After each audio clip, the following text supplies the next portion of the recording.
Hello student, SBN college की online classes में आपका स्वागत है। आज का अपना टॉपिक है गैलीलियन ट्रांसफॉर्मेशन के अंतर्गत अपन देखेंगे संवेग संरक्षण का नियम। और जो संवेग संरक्षण का नियम है, जो मोमेंटम कंजर्वेशन लॉ है, वो अपने को देखना है कि गैलीलियन ट्रांसफॉर्मेशन पे उस पर क्या इफेक्ट पड़ता है, क्या वो चेंजेज होता है या चेंज नहीं होता है। ये चीज़ अपन आज इसमें वेरीफाई करेंगे। तो आज का अपना पॉइंट है संवेग संरक्षण का सिद्धांत, law of conservation of momentum. Galilean रूपांतरण के अंतर्गत अपन देखेंगे कि संवेग संरक्षण का नियम है वो अपरिवर्तनशील है या परिवर्तित होता है। तो सबसे पहले अपन बात करते हैं संवेग मोमेंटम। तो मोमेंटम किसे कहेंगे?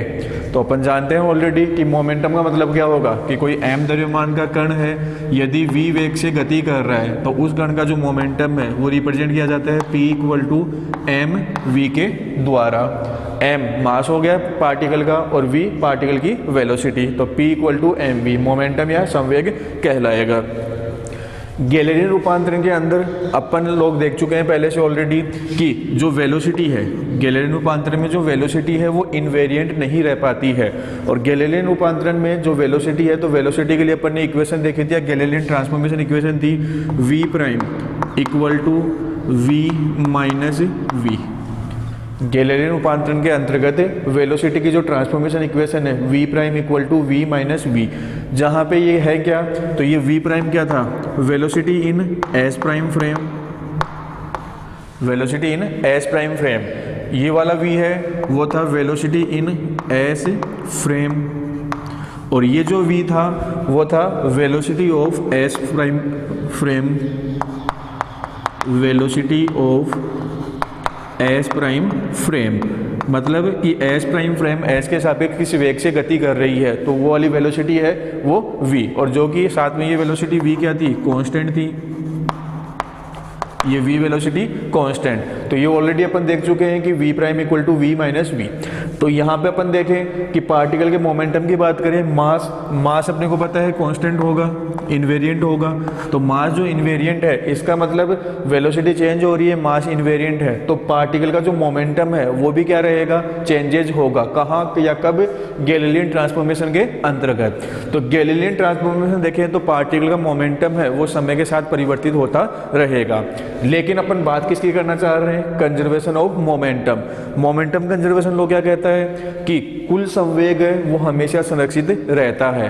कुल संवेग मतलब कोई भी रिएक्शन या कोई भी क्रिया या घटना की बात करें, घटना जैसे एग्जांपल टक्कर ले ले अपन, तो टक्कर के अंतर्गत टक्कर से पहले का कुल संवेग पार्टिकल का टक्कर के बाद के कुल संवेग के इक्वल होता है। तो उसको नॉर्मली अपन रिप्रेजेंट करते हैं, मोमेंटम जो कंजर्वेशन लॉ है, m1u1 + m2u2 = m1v1 + m2v2। Normally इस फॉर्म में अपन रिप्रेजेंट करते हैं। ये u1 u2 टक्कर से पहले के वेग हो जाते हैं, v1 v2 टक्कर के बाद के वेग हो जाते हैं। तो ये तो होता है मोमेंटम कंजर्वेशन लॉ। तो अपने को ये देखना है कि गैलीलियन ट्रांसफॉर्मेशन में ये मोमेंटम कंजर्वेशन जो लॉ है वो क्या फुलफिल हो रहा है या लागू हो रहा है, ये चीज़ अपने को वेरीफाई करनी है। तो इसके लिए अपन वही फ्रेम की बात कर लेते हैं कि अपने पास में कौन कौन सी फ्रेम है।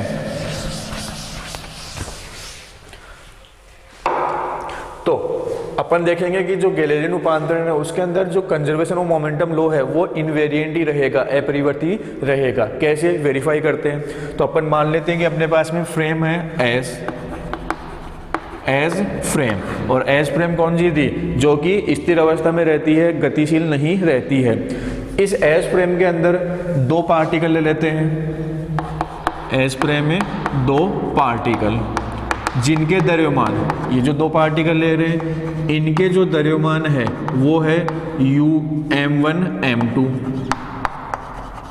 क्या कंडीशन ले रहे हैं अपन कि एस फ्रेम है जो कि स्थिर अवस्था में है, उसमें दो पार्टिकल मान रहे हैं, दोनों पार्टिकल का द्रव्यमान क्या है, m1 और m2। जो ये पार्टिकल है इनका जो वेग है वो वेलोसिटी इनका जो वेग है वो अपन कंसीडर कर लेते हैं u1 और u2। दो पार्टिकल है जिनके द्रव्यमान m1 m2 है, इनकी जो वेलोसिटी है वो क्या मान ली, u1 u2। तो ये हो गए पार्टिकल के वेग। अब ये दोनों कण आपस में टक्कर कर रहे हैं, तो टक्कर कर रहे हैं तो ये वाली सिचुएशन क्या होगी, टक्कर से पहले की सिचुएशन। तो इसको मैं लिख सकता हूँ बिफोर कोलिजन, टक्कर से पहले, टक्कर से पहले की सिचुएशन ये वाली हो गई है। अब इनमें प्रत्यास्थ टक्कर हो रही है, और प्रत्यास्थ टक्कर हो रही है तो टक्कर के बाद में इनकी जो वेलोसिटी है वो चेंज होके हो जाती है v1 v2। इनकी जो वेलोसिटी है वो चेंज होके हो गई v1 v2। तो ये हो गई after collision velocity, after collision velocity, टक्कर के पश्चात वेग। तो सिंपल सा है, क्या क्या माना अपन ने कि एस फ्रेम है, एस फ्रेम में दो पार्टिकल है जिनके द्रव्यमान m1 m2 है, टक्कर से पहले उनकी वेलोसिटी u1 u2 है, टक्कर के पश्चात इनकी वेलोसिटी v1 और v2 है। तो ये वाली सिंपल सी सिचुएशन है अपने पास में। तो इस सिचुएशन में जो अपना एस तंत्र है, इस एस तंत्र में संवेग संरक्षण का नियम अप्लाई करें तो by momentum conservation law, momentum conservation law, और कहाँ पे देख रहे हैं, इन एस फ्रेम, एस फ्रेम में संवेग संरक्षण का नियम अप्लाई करें तो एस फ्रेम में संवेग संरक्षण का नियम क्या होगा, टक्कर से पहले का कुल संवेग। तो टक्कर से पहले दो कण थे m1 m2, उनका वेग है u1 u2, तो इनका संवेग क्या होगा, पहले कण का संवेग m1 u1 mass into velocity plus दूसरे कण का संवेग m2 इंटू u2। तो m1 u1 plus m2 u2 दोनों मिला के कुल क्या हो गया, टक्कर के पहले का कुल संवेग इक्वल टू टक्कर के बाद का कुल संवेग। तो टक्कर के बाद का कुल संवेग क्या होगा, m1 v1 plus m2 v2। तो ये हो गई इक्वेशन नंबर 1। टक्कर के पहले का कुल संवेग टक्कर के बाद के कुल संवेग के बराबर होगा। तो ये टक्कर के पहले और ये टक्कर के बाद का संवेग। तो ये हो गया अपना एस फ्रेम के अंतर्गत संवेग संरक्षण का नियम। अब अपन ये कहना चाह रहे हैं कि एस प्राइम फ्रेम में भी संवेग यही रहेगा, मतलब संरक्षित रहेगा। तो उसके लिए अपन को क्या मानना पड़ेगा, एक अन्य फ्रेम की बात कर लेते हैं। तो अपन कंसीडर कर लेते हैं कि अपने पास में एक एस प्राइम फ्रेम भी है। अब ये जो एस प्राइम फ्रेम है वो क्या कर रही है, एस फ्रेम के सापेक्ष नियत वेग v से गतिशील है। तो ये S prime frame S frame के सापेक्ष नियत वेग v, तो नियत वेग v, ये वेलोसिटी क्या है, कांस्टेंट। तो S prime frame S frame के सापेक्ष नियत वेग v से गतिशील है। अब नियत वेग से गतिशील है तो इस एस प्राइम फ्रेम में जो पार्टिकल की वेलोसिटी है, क्योंकि अपन जानते हैं कि पार्टिकल की वेलोसिटी गैलीलियन ट्रांसफॉर्मेशन में क्या होती है, चेंज हो जाती है। तो चेंज हो जाती है तो अपन मान लेते हैं कि इस एस प्राइम फ्रेम में पार्टिकल की वेलोसिटी टक्कर से पहले, बिफोर कोलिजन, टक्कर से पहले जो वेलोसिटी है वो है u1 प्राइम और u2 prime. S prime frame में टक्कर से पहले पार्टिकल की वेलोसिटी u1 प्राइम और u2 प्राइम। ऐसे ही टक्कर के बाद में आफ्टर कोलिजन, तो टक्कर के बाद में एस प्राइम फ्रेम में जो पार्टिकल है उनकी वेलोसिटी अपन मान लेते हैं v1 प्राइम और v2 प्राइम। तो टक्कर के पहले और टक्कर के बाद की वेलोसिटी ये वाली हो गई है। अब संवेग संरक्षण का नियम लगाना है। तो संवेग संरक्षण का नियम क्या कहेगा कि एस प्राइम फ्रेम में भी टक्कर से पहले की कुल वेलोसिटी टक्कर के बाद की कुल वेलोसिटी के इक्वल होनी चाहिए। तो वो अपन देखते हैं कि होगी या नहीं होगी। तो अपन कहेंगे क्या कि टक्कर से पहले कुल संवेग, टोटल मोमेंटम बिफोर कोलिजन, और कहाँ, in S prime frame, S prime frame की बात कर रहे हैं। तो टक्कर से पहले का कुल संवेग क्या होगा, तो टक्कर से पहले कुल संवेग m1 u1 prime plus m2 u2 prime. तो ये टक्कर के पहले का कुल संवेग। सिमिलरली ऐसे ही अपन क्या कह सकते हैं, टक्कर के बाद का कुल संवेग, तो टोटल मोमेंटम आफ्टर कोलिजन, टक्कर के पश्चात कुल संवेग। और कहाँ पे, एस प्राइम फ्रेम की बात कर रहे हैं तो एस प्राइम फ्रेम में ही देखेंगे। तो टक्कर के बाद का कुल संवेग कैसे लिखा जाएगा, m1 v1 prime plus m2 v2 prime. अपने को प्रूव क्या करना है कि ये दोनों इक्वेशन है आपस में इक्वल होगी, मतलब टक्कर के पहले का कुल संवेग टक्कर के बाद में कुल संवेग के बराबर होगा, और वो भी कहाँ पे, एस प्राइम फ्रेम में भी। तो अपने को ये रिप्रेजेंट करना है। तो इसके लिए अपन क्या करेंगे कि वेलोसिटी में चेंजेस हो रहे हैं, तो वेलोसिटी में चेंजेस गैलीलियन रूपांतरण में कैसे होगा, जो ऑलरेडी मैंने बताया था अभी कि गैलीलियन रूपांतरण में जो वेलोसिटी है उन इक्वेशन का अपन प्रयोग करेंगे। तो गैलीलियन रूपांतरण में वेलोसिटी, तो अपन लिखें Galilean transformation equation, Galilean transformation equation of velocity. तो Galilean transformation equation of velocity क्या थी अपने पास में इक्वेशन, v प्राइम मतलब एस प्राइम फ्रेम में वेलोसिटी, जो कि क्या थी, एस प्राइम की वेलोसिटी माइनस फ्रेम की velocity, v prime equal to v minus v। तो इसी के आधार पे अपन क्या कर सकते हैं, इन इक्वेशन को लिख सकते हैं कि u1 u2 और u1 prime u1 u2 prime इनमें आपस में क्या रिलेशन होगा। तो इसी इक्वेशन के आधार पे लिखें। तो u1 के लिए अगर अपन लिखना चाहें तो u1 के लिए इक्वेशन क्या बनेगी, u1 prime equal to u1 minus v।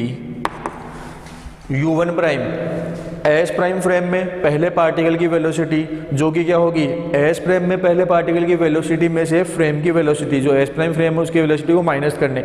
Same इसी इक्वेशन के आधार पे अपन ने लिखा है।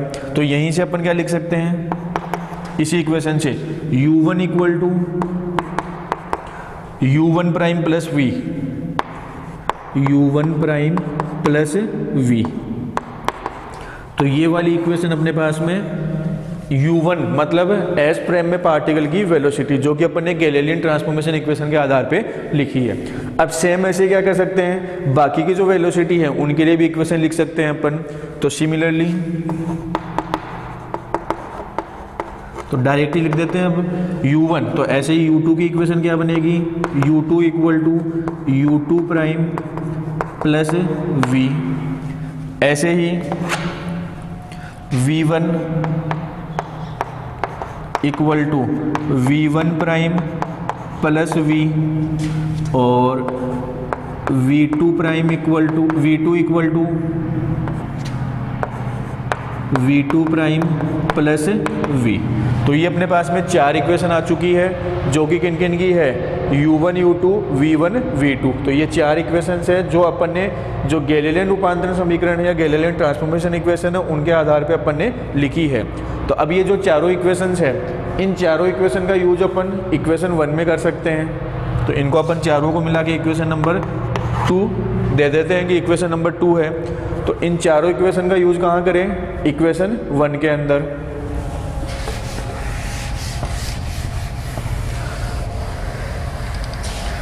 तो क्या इक्वेशन बनेगी अपनी, क्योंकि इक्वेशन 1 एस फ्रेम में संवेग संरक्षण का नियम है, जो ऑलरेडी अपने को पता है कि ये नियम एस फ्रेम में लागू होगा, क्योंकि स्थिर फ्रेम है। तो स्थिर फ्रेम है तो u1 u2 v1 v2 ये चारों value, u1 u2 v1 v2, तो ये चारों वैल्यू यहाँ पे पुट कर देते हैं। तो अपन लिख दें कि यूजिंग इक्वेशन 2 इन इक्वेशन 1, कि 2 का प्रयोग 1 में करें। तो करके देखते हैं क्या आता है अपने पास में। तो m1 u1, तो m1 u1, तो u1 की वैल्यू है u1 prime plus v, u1 prime plus v plus m2 u2, तो इस m2 u2, तो m2 और u2 की इक्वेशन क्या है अपने पास में, गैलीलियन इक्वेशन से u2 prime plus v, u2 prime plus v is equal m1 v1, तो m1 v1, तो m1 और जो v1 है, तो v1 की वैल्यू अपने पास में इक्वेशन 2 में v1 prime plus v, v1 prime plus v plus m2 v2, तो m2 और v2, तो v2 के लिए वैल्यू है अपने पास में ये वाली v2 prime plus v, v2 prime plus v ध्यान रखना है यहाँ पे जो v लिख रहे हैं वो v क्या है, कांस्टेंट वेलोसिटी है। और किसकी वेलोसिटी है constant velocity, S prime frame की, कि एस प्राइम फ्रेम एस के सापेक्ष नियत वेग v से गतिशील है। तो ये जो इक्वेशन बनी, इक्वेशन को सोल्व कर लेते हैं। तो जो m1 m2 है इनको अंदर मल्टीप्लाई करवा देते हैं। तो इक्वेशन बनेगी m1 u1 prime plus m1 v। m1 को u1 से मल्टीप्लाई, u1 प्राइम से मल्टीप्लाई करवाया और m1 को ही v से, सेम ऐसे है आगे, plus m2 u2 prime plus m2 v equal m1 v1 prime plus m1 v plus m2 v2 prime plus m2 v। तो ये मल्टीप्लाई करवा के लिख दिया है। तो इन इक्वेशन में देखें अपन लेफ्ट हैंड साइड में m1v है, राइट हैंड साइड में भी m1v, तो दोनों आपस में कैंसिल आउट हो जाएंगे, ये इससे कैंसिल आउट हो गया। सेम ऐसे ही लेफ्ट हैंड साइड में देखें m2v और राइट हैंड साइड में भी क्या है m2v, तो ये दोनों टर्म भी आपस में क्या होगी, कैंसिल आउट हो जाएगी। तो जो बची हुई टर्म है वो अपन लिख लेते हैं। तो बची हुई टर्म क्या है, लेफ्ट हैंड साइड में m1 u1 प्राइम प्लस ये वाली टर्म बच रही है तो m2 u2 prime equal right hand side में देखें तो राइट हैंड साइड में क्या है m1 v1 prime, m1 v1 prime plus और एक ये टर्म बच रही है m2 v2 प्राइम। तो जो इक्वेशन बनी है अपने पास में m1 u1 prime plus m2 u2 prime equal to m1 v1 prime plus m2 v2 prime, यही अपनी क्या है संवेग संरक्षण का नियम है। और संवेग संरक्षण का नियम कहाँ पे, एस प्राइम फ्रेम में। तो देखें m1 u1 प्राइम मतलब एस प्राइम फ्रेम में टक्कर से पहले कण का संवेग, m2 u2 prime S prime frame में टक्कर से पहले दूसरे कण का संवेग, दोनों को जोड़ रहे हैं, इसका मतलब टक्कर से पहले एस प्राइम फ्रेम में कुल संवेग इज इक्वल क्या है, किसके इक्वल है m1 v1 prime. m1 v1 prime क्या है, टक्कर के बाद में एस प्राइम फ्रेम में पहले कण का संवेग। और ऐसे ही m2 v2 prime S prime frame में टक्कर के बाद में दूसरे कण का संवेग, दोनों संवेगों को जोड़ दिया, इसका मतलब एस प्राइम फ्रेम में टक्कर के बाद में कुल संवेग।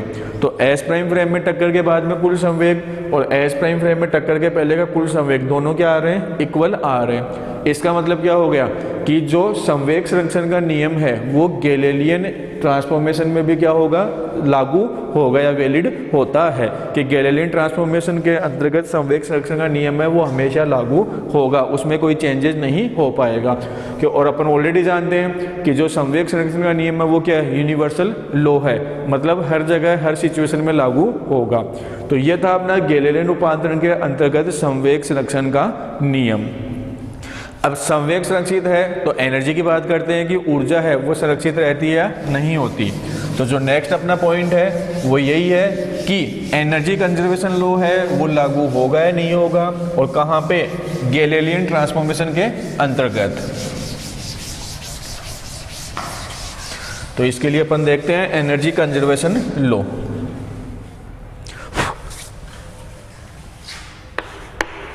Law of conservation of energy.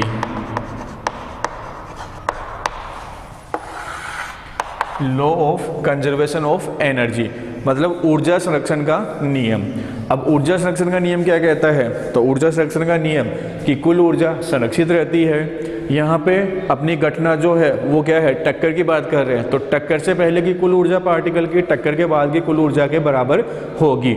ये चीज़ ऑलरेडी अपन जानते हैं। तो ऑलरेडी मतलब एस प्राइम में ये तो लागू होगा, अपने को यहाँ वेरीफाई करना है कि एस प्राइम फ्रेम में भी सेम यही चीज़ लागू हो रही है। तो एस प्राइम फ्रेम में भी लागू होगी, तो उसके लिए अपन क्या कर लेते हैं, सेम वही सिचुएशन जो भी अपन ने जो मोमेंटम कंजर्वेशन लॉ है उसके अंदर मानी थी, तो वैसी सिचुएशन। तो क्या सिचुएशन थी कि दो पार्टिकल है, उन पार्टिकल की वेलोसिटी m1 और m2 है। टक्कर से पहले इन पार्टिकल की m1 m2 द्रव्यमान इनके मास है, टक्कर से पहले इन पार्टिकल की जो वेलोसिटी है वो u1 और u2 के द्वारा रिप्रेजेंट की जा रही है, और टक्कर के बाद में इन्हीं पार्टिकल की वेलोसिटी है वो चेंज होके v1 और v2 हो रही है। और ये सारा सब कुछ कहाँ है? एज फ्रेम में। और एज फ्रेम मतलब कि जो कि अपनी जगह पे स्थिर अवस्था में है। तो एज फ्रेम में दो पार्टिकल है जिनके द्रव्यमान m1 m2 है। टक्कर से पहले इनकी वेलोसिटी u1 u2 है और टक्कर के पश्चात इनकी वेलोसिटी v1 v2 हो जाती है। तो इसके लिए ऊर्जा संरक्षण का नियम अप्लाई करें तो energy conservation law, energy conservation law in S frame. तो एस फ्रेम में एनर्जी कंजर्वेशन लॉ क्या होगा कि टक्कर के पहले की कुल ऊर्जा जो कि अपन जानते हैं गतिज ऊर्जा के रूप में होगी, तो गतिज ऊर्जा 1/2 m1 u1 स्क्वायर टक्कर से पहले कण की plus 1/2 m2 u2 square is equal to क्या होगा टक्कर के बाद में, तो 1/2 m1 v1 square plus 1/2 m2 v2 square. ध्यान रखना है यहाँ पर मान रहे हैं कि जो टक्कर है वो प्रत्यास्थ टक्कर है, तो प्रत्यास्थ टक्कर है तो गतिज ऊर्जा क्या रहेगी? संरक्षित रहेगी। तो उसके लिए ये लिख सकते हैं। अगर टक्कर प्रत्यास्थ नहीं होती तो साथ में कुछ ऊर्जा और निकलेगी। अगर अप्रत्यास्थ टक्कर माने तो प्लस क्यू करके अपन लिख सकते हैं कि एक्स्ट्रा जो भी एनर्जी निकल रही है वो भी होगी। लेकिन अपन क्या मान रहे हैं? प्रत्यास्थ टक्कर मान रहे हैं, इसलिए क्यू को लिखने की आवश्यकता नहीं है, मतलब एक्स्ट्रा कोई भी एनर्जी नहीं होगी। तो ये क्या हो गया? ऊर्जा संरक्षण का नियम। और कहाँ पे? एस फ्रेम के अंदर। ये ऑलरेडी वैलिड है, अपन जानते हैं कि ऊर्जा संरक्षण का नियम हमेशा लागू होता है। अब जो ऊर्जा संरक्षण का नियम है इसकी बात करनी है अपने को एस प्राइम फ्रेम में। तो जो एस प्राइम फ्रेम है तो एस प्राइम फ्रेम में कंसिडर कर लेते हैं इन एस प्राइम फ्रेम पार्टिकल का द्रव्यमान अपरिवर्तित है, तो अपरिवर्तित है तो वही दो कण m1 m2 जिनके द्रव्यमान m1 m2 है। टक्कर के पहले इनकी वेलोसिटी u1 प्राइम और u2 प्राइम, टक्कर के पहले इनकी वेलोसिटी u1 प्राइम और u2 प्राइम। टक्कर के बाद में इन्हीं पार्टिकल की जो वेलोसिटी है वो चेंज होती है और चेंज होके क्या बन जाती है? v1 प्राइम और v2 प्राइम। इसके साथ में जो एस प्राइम फ्रेम है वो एस प्राइम फ्रेम क्या कर रही है? एस प्राइम के सापेक्ष नियत वेग v से गतिशील है। तो ये एस प्राइम फ्रेम नियत वेग v क्या है? कांस्टेंट वेलोसिटी से गतिशील भी है, ये भी अपने को ध्यान रखना है। तो इस फ्रेम में जो संवेग ये ऊर्जा संरक्षण का नियम होगा वो क्या होगा? टक्कर के पहले की कुल ऊर्जा टक्कर के बाद की कुल ऊर्जा की इक्वल होगी, जो कि अपने को वेरीफाई करना कि एक्चुअल में ऐसा होता है। तो इसके लिए भी अपन क्या करेंगे? वेलोसिटी का यूज कर रहे हैं अपन, तो वेलोसिटी के लिए जो गैलीलियन ट्रांसफॉर्मेशन इक्वेशन है उन्हीं का यूज करेंगे। तो अपने पास में Galilean transformation equation of velocity जो कि क्या होती है? v प्राइम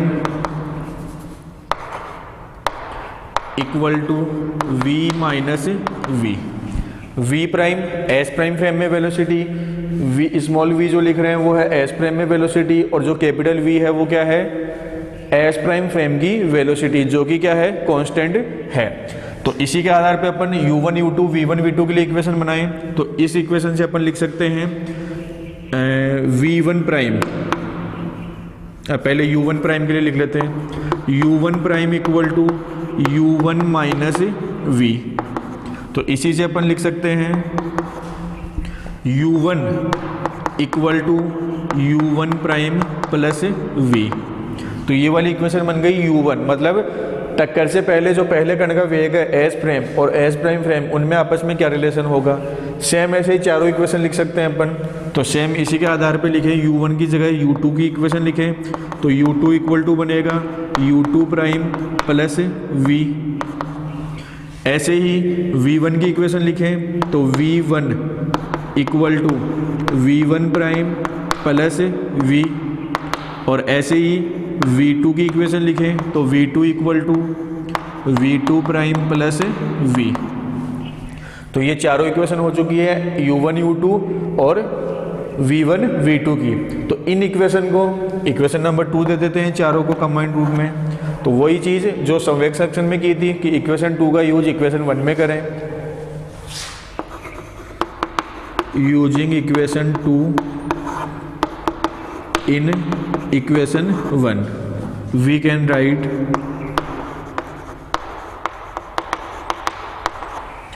तो अप्लाई करके देखो, देखिए इक्वेशन 2 का यूज इक्वेशन 1 में। तो इक्वेशन 1 है हाफ m1 u1 स्क्वायर, तो हाफ m1 u1 स्क्वायर, तो u1 स्क्वायर का मतलब बनेगा u1 प्राइम प्लस v का स्क्वायर प्लस आगे इक्वेशन है हाफ m2 u2 स्क्वायर, तो 1/2 m2 u2 स्क्वायर, तो u2 स्क्वायर का मतलब है u2 प्राइम प्लस v का स्क्वायर इक्वल टू, ये तो टक्कर के पहले की बात हो गई, टक्कर के बाद की बात करें तो 1/2 m1 v1 prime square v1 square, तो v1 स्क्वायर का मतलब ये वाली वैल्यू पुट करें v1 प्राइम प्लस v का square plus 1/2 m2 v2 square, तो v2 स्क्वायर का मतलब v2 prime plus v square, v2 prime plus v का होल स्क्वायर। तो अपन ने सिंपल सा इक्वेशन 2 का यूज इक्वेशन 1 में किया है, तो ये वाली इक्वेशन बन गई। इस इक्वेशन को सोल्व कर लेते हैं कि क्या इक्वेशन बनेगी। तो सोल्व करें तो आपस में पहले होल स्क्वायर को ओपन कर लेते हैं, तो 1/2 m1 a प्लस बी का होल स्क्वायर, अपन जानते हैं already a vector plus b vector का होल स्क्वायर, उसको अपन लिख सकते हैं a square plus b square plus 2a vector dot b vector, मतलब 2ab। तो ये वाली चीज़ अपने को अप्लाई करनी है a प्लस बी का होल स्क्वायर, तो u1 प्लस तो a प्लस बी का whole square a square plus b square plus 2ab के रूप में अप्लाई करें, तो ये बनेगा u1 prime square plus v square plus 2u1 prime dot v vector plus 1/2 m2 u2 prime plus v है, तो इसका होल स्क्वायर करेंगे तो u2 prime square plus v square plus 2u2 prime dot v vector equal to, ये वाली equation देखें तो 1/2 m1 v1 prime plus v का होल स्क्वायर, तो v1 prime square plus v square plus 2v1 prime vector dot v vector plus 1/2 m2 v2 prime plus v का whole square, तो v2 prime का whole square करेंगे तो v2 prime square plus v square plus 2v2 prime dot v। तो ये whole square open कर लिया है। अब देखें तो 1/2 कॉमन आएगा, 1/2 कॉमन आएगा, दोनों तरफ है, लेफ्ट हैंड साइड और राइट हैंड साइड में, तो कैंसिल आउट हो जाएगा। बाकी की जो टर्म बच रही है तो m1 m2 इनको अंदर की तरफ मल्टीप्लाई करवा दें, तो अगर अंदर मल्टीप्लाई करके लिखते हैं तो अपने पास में इक्वेशन बनेगी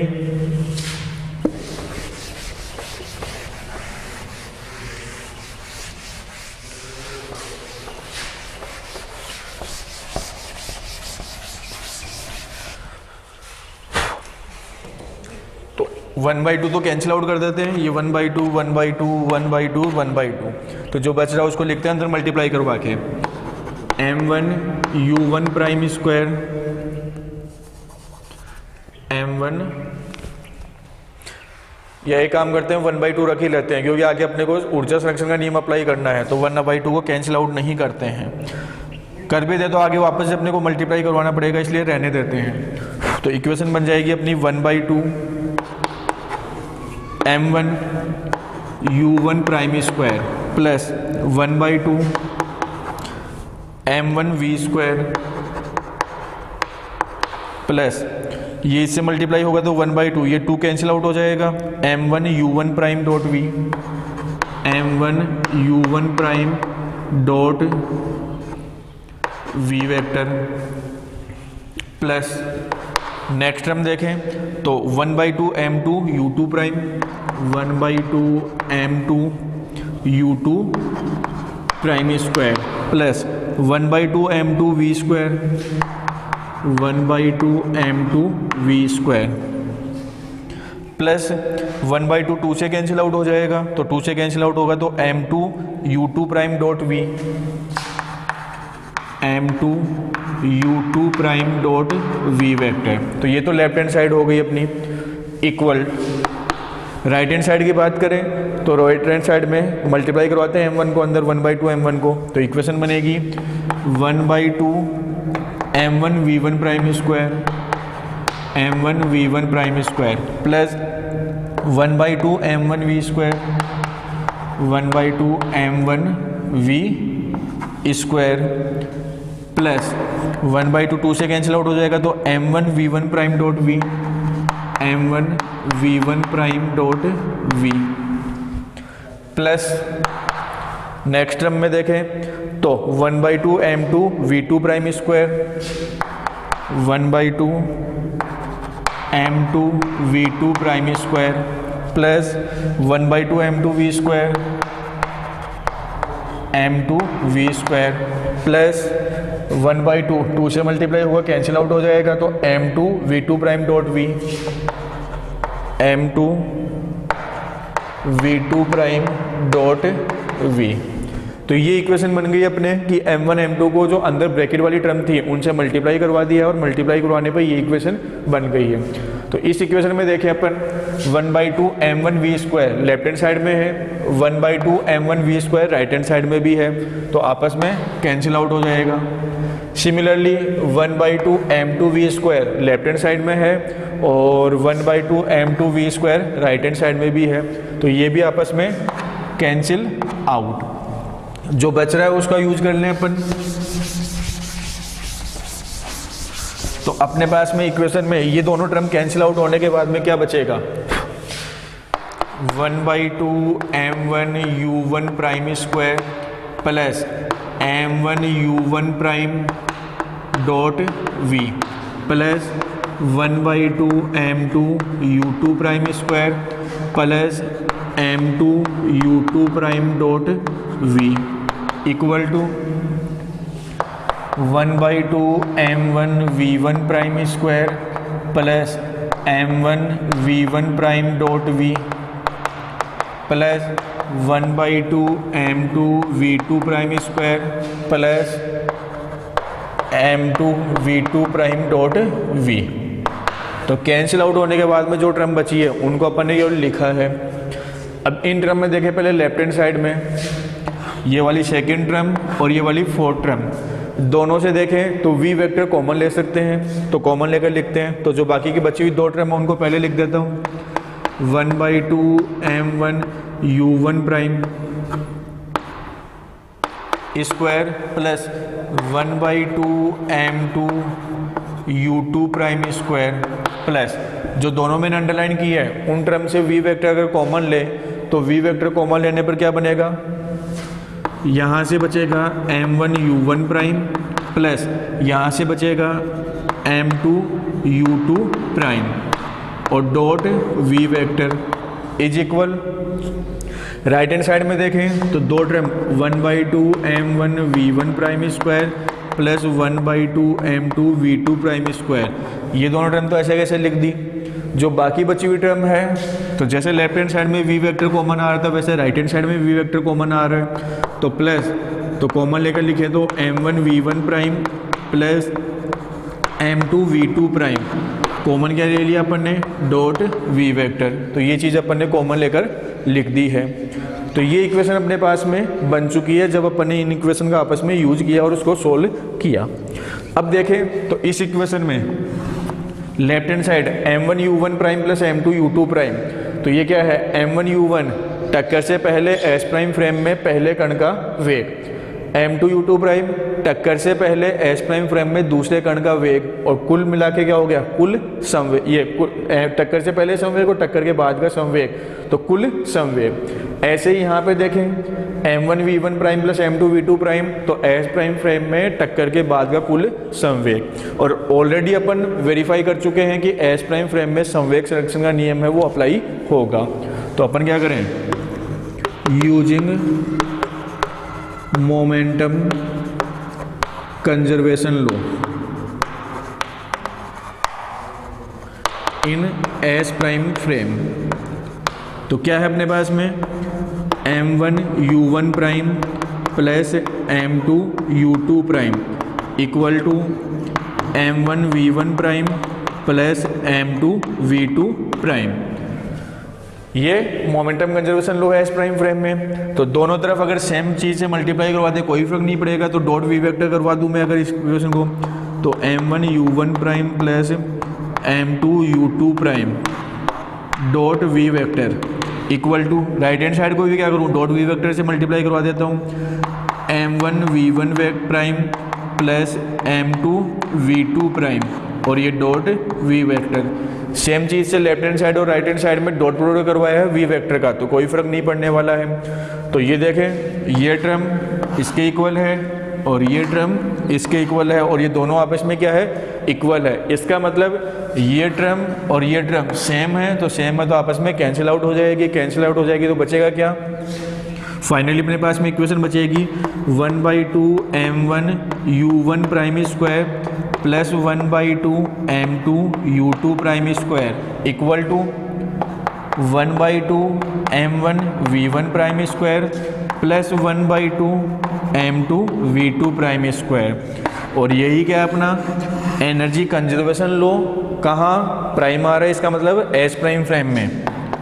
तो यही है अपना energy conservation law in S prime frame, कि एस प्राइम फ्रेम में ऊर्जा संरक्षण का नियम। तो इसके आधार पर अपन कह सकते हैं कि ऊर्जा संरक्षण का नियम भी क्या होगा, संवेग संरक्षण के नियम की तरह यूनिवर्सल लॉ है, मतलब उस पर फ्रेम का कोई फर्क नहीं पड़ेगा। फ्रेम चाहे स्थिर अवस्था में है, फ्रेम चाहे गतिशील अवस्था में है, ऊर्जा संरक्षण और संवेग संरक्षण के नियम पे कोई फर्क नहीं पड़ने वाला। तो आज के लिए इतना ही, धन्यवाद।